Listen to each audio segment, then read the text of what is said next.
मसीह खुदावंद में प्यारे भाइयों बहनों, आज हम खजूरों का अतवार मना रहे हैं।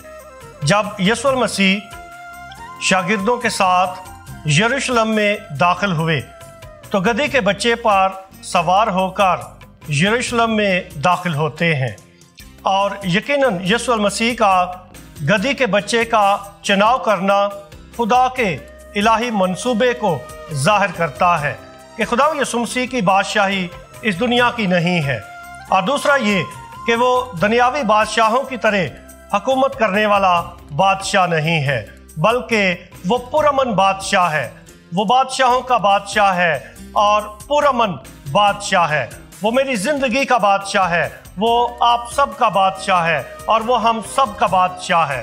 और गधी के बच्चे पर सवार होकर यरूशलेम में दाखिल होना इस बात की अक्कासी करता है कि यीशु मसीह ऐसा बादशाह है जो हलीम और फरोतन है, जो आजिज़ी और सादगी के साथ यरूशलेम में दुख उठाने के लिए, मसलूब होने के लिए और अपने आसमानी बाप की मर्जी को पूरा करने के लिए यरूशलेम में दाखिल होता है। जब खुदा यीशु मसीह यरूशलेम में दाखिल हुए तो बेशुमार लोग थे जिन्होंने उसके रास्ते में कपड़े बिछाकर उसको खुशामदीद कहा, फतह के नारे बुलंद किए, होशाना के नारे बुलंद किए। बहुत से लोग थे जिन्होंने खजूर की डालियां हवा में लहरा कर उसका इस्तकबाल किया और उसकी फतह के नारे बुलंद किए। खजूर की डाली जो है ये फतह की अलामत है और यीशु मसीह फतहमंद बादशाह है जो यरूशलेम में दाखिल होता है। अंजील नवीस जो है ये मुख्तलिफ तरीके से यीशु मसीह के दुखों और उसकी मसलूबियत को बयान करते हैं। तमाम अंजील नवीस जो हैं यानी चारों अंजील नवीस ये आखिरी खाने का जिक्र करते हैं जो खुदा यीशु मसीह ने यरूशलेम में ये खाना खाया, जिसको हम पाक जुमेरात के दिन से भी मंसूब करते हैं कि खुदा यीशु मसीह ने जुमेरात के दिन ये खाना शागिर्दों के साथ खाया। दूसरी बात जिस पे चारों अंजील नवीस मुत्तफिक हैं कि खाना खाने के बाद यीशु मसीह जैतून के पहाड़ पर गया, जहां पर शागिर्दों के साथ जाकर यीशु मसीह दुआ करने लगे। जैतून के इस बाग को गतसमनी बाग भी कहा जाता है जो 4वीं सदी में बनाया गया था, और इसी जैतून के पहाड़ पर 1924 में तमाम अक़वाम के नाम से एक गिरजाघर भी बनाया गया और इस गिरजाघर का नाम तमाम अक़वाम का गिरजाघर कहा गया है। तीसरी बात जिस पे चारों अंजील नवीस मुत्तफिक हैं कि यीशु मसीह ने गतसमनी बाग में जाकर शागिर्दों के साथ दुआ की और वहीं से वो पकड़वाया गया। चौथी बात जिस पे तमाम अंजील नवीस मुत्तफिक हैं वो ये है कि यीशु मसीह को मसलूब किया गया और यूसुफ रामती ने पिलातुस से यीशु की लाश मांगी थी। कुछ हक़ाइक़ ऐसे भी हैं जो मुख्तलिफ तरीके से बयान किए गए हैं कि चारों अंजील नवीस अपने अपने तरीके से इन हक़ाइक़ को बयान करते हैं। मिसाल के तौर पर जब खुदा यीशु मसीह को पकड़ने के लिए गतसमनी बाग में रूमी सिपाही आए, उनके साथ एक काहन आज़म का गुलाम भी था, और मुक़द्दस मरकस की अंजील जो है ये बयान करती है कि जब यीशु को हिरासत में लिया गया तो पास खड़े एक शख्स ने काहन आज़म के एक गुलाम का कान उड़ा दिया था। लिखा है पास खड़े एक शख्स ने। मुक़द्दस मरकस जो है ये शागिर्द का नाम नहीं बता रहा कि वो कौन था जो पास खड़ा था, सिर्फ ये लिखा है कि पास खड़े एक शख्स ने। मुक़द्दस मत्ती जो है वो लफ्ज़ इस्तेमाल करता है एक शागिर्द ने। मुक़द्दस मत्ती भी उस शागिर्द का नाम नहीं बताता कि कौन से शागिर्द ने काहन आज़म के गुलाम का कान उड़ा दिया था। मुक़द्दस यूहन्ना जो है ये नाम बताता है उस शागिर्द का भी जिसने उसका कान उड़ाया, और जिसका कान उड़ाया गया था उसका भी नाम बताता है। मुक़द्दस यूहन्ना बयान करते हैं कि ये शागिर्द शमाउन था, शमाउन पतरस, और जिस गुलाम का कान उड़ाया गया था उसका नाम मलकुस बताया गया है। मुकद्दस लूका अंजील नवीस जो है ये नहीं बताता कि किसने दाहिना कान उड़ाया था, लेकिन ये ज़रूर बताता है कि यीशु मसीह ने बाद में क्या किया, यानी उस गुलाम के कान को छूकर बहाल कर दिया। ये सिर्फ मुकद्दस लूका बयान करते हैं कि कैसे खुदा यीशु मसीह ने उस गुलाम के कान को छूकर उसी लम्हे बहाल कर दिया।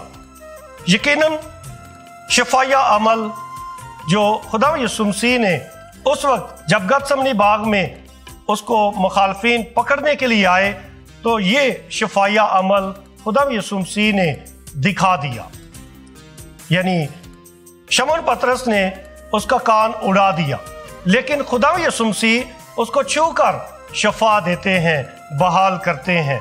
लिहाजा खुदा यीशु मसीह अपनी सारी मुनादी की जिंदगी में शफा बांटते रहे, शफा देते रहे, और अब इस लम्हे भी जब उसके मुखालफीन उसको पकड़ने के लिए आए हैं ताकि उस पर फतवा लगाएं और उसको मसलूब करें, इस लम्हे भी खुदा यीशु मसीह शफा के अमल को जारी व सारी रखते हैं। लिहाजा इस शफाया अमल से हमें याद दिलाया जाता है कि यीशु के दुख उठाने और मसलूब होने के मानी क्या है। बकौल इशाया नबी उसके जख्मों से हमने शफा पाई है। दूसरी बात जो ज़ाहिर होती है कि ये हमें सिर्फ मुकद्दस लूका बताते हैं कि यीशु ने सलीब पर मरते हुए डाकू को भी मुआफ किया और अपने सारे दुश्मनों को मुआफ कर दिया। लिखा है कि ए बाप इनको मुआफ कर, क्योंकि ये नहीं जानते कि क्या करते हैं। खुदा यीशु मसीह अपने सारे दुश्मनों को मुआफ करता है। यीशु मसीह की सारी जिंदगी की जो तालीम है ये मुआफ़ी और मोहब्बत की तालीम है। खुदा मोहब्बत है और यीशु मसीह मोहब्बत मुजस्सम होकर इस दुनिया में हमारे पास आई। यीशु मसीह का मुजस्सम होना खुदा जो मोहब्बत है, मोहब्बत का मुजस्सम होना है, और जितनी ज़्यादा मोहब्बत होगी उतनी ज़्यादा मुआफ़ी होगी। जिस दिल में मोहब्बत नहीं उसके लिए दूसरों को मुआफ़ करना बहुत मुश्किल होता है। खुदा यीशु मसीह के लिए इसलिए भी मुआफ़ करना आसान था क्योंकि वो मोहब्बत है और मोहब्बत से उसका दिल भरा हुआ था। इसलिए खुदा यीशु मसीह अपनी सारी तालीमात में भी मुआफ़ी पर जोर देते हैं। जब मुकद्दस पतरस ने सवाल किया कि अगर मेरा भाई मेरा कसूर करे तो मैं उसे कितनी बार मुआफ़ करूं, क्या 7 दफ़ा? खुदा यीशु मसीह उसको कहते हैं कि 7 दफ़ा नहीं बल्कि 7 के 70 बार, यानी हमेशा उसे मुआफ़ कर। खुदा यीशु मसीह की तालीम मुआफ़ी और मोहब्बत की तालीम है। ज़रूर है कि उसके शागिर्द, उसकी पैरवी करने वाले अपने अज़ियत देने वालों को ज़रूर मुआफ़ करें। एक शागिर्द की पहचान मुआफ़ी है, एक शागिर्द की पहचान मसीही मोहब्बत है। इसलिए जैसे यीशु मसीह ने जब 2 डाकुओं के दरमियान खुदा यीशु मसीह को मसलूब किया गया था तो एक डाकू ने तमस्खर उड़ाया था, खुदा यीशु मसीह का मजाक उड़ाया था कि अगर तू अल मसीह है तो अपने आप को और हमें भी बचा। और दूसरा डाकू जो है वो उसको झिड़कता है और यीशु मसीह से इल्तिजा करता है कि यीशु जब तो अपनी बादशाही में आए तो मुझे याद करना। और यीशु मसीह उसी लम्हे उसके साथ हमेशा की जिंदगी का वादा करते हैं कि आज ही तो मेरे साथ फरदौस में होगा। यीशु मसीह की सारी इलानिया जिंदगी, मुनादी की सारी जिंदगी मोहब्बत और मुआफ़ी की तालीम से मामूर है, भरपूर है, और सलीब पर मरते हुए भी यीशु मसीह मुआफ़ करता है। आज जबकि हम खजूरों का अतवार मना रहे हैं, यीशु मसीह की फतह मुआफ़ी में है कि अपने सारे मुखालफीन को मुआफ़ करके वो फतह का झंडा बुलंद करता है।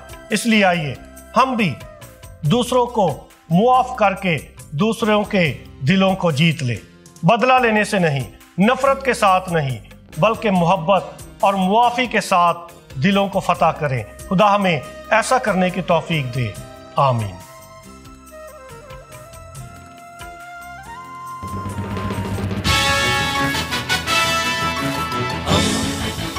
دوستی کا پیمبر، ریڈیو ویریتاس ایشیا۔